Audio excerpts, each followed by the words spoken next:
ছিল, চুল ছিল, রং ধরা যৌবন, জং ধরে শেষ। এই তো জীবন। This is the circle of life. এটাই লাইফ। এই যে পাকতেছে এইখানে, এইখানে পাকতেছে। This is life. তো মানুষ বুড়ো হতে চায় না। এখন দেখবেন যে অনেক শ্যাম্পু বেরোইছে, শ্যাম্পু অ্যান্টি এজিং শ্যাম্পু। কি এজিং? Anti ageing. ক্রিম বের হয়েছে, ক্রিম অ্যান্টি এজিং ক্রিম। এটা বলে অ্যাট্রাকশন লাগায় আর কি, যেটা মাখলে মানুষ আর বুড়ো হয় না। এই শ্যাম্পু দিলে মানুষ আর বুড়ো হয় না।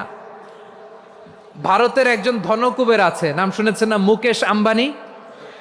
ওনার স্ত্রী নীতা আম্বানি, আমি একটা নিউজে দেখলাম যে তিনি গোল্ড ওয়াটার খেয়েছেন। এক বোতল গোল্ড ওয়াটারের দাম মোস্ট লাইকলি $60,000।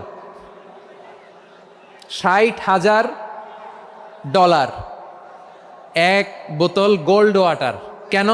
এটা খেলে বার্ধক্যের ছাপ নাকি চেহারায় লাগে।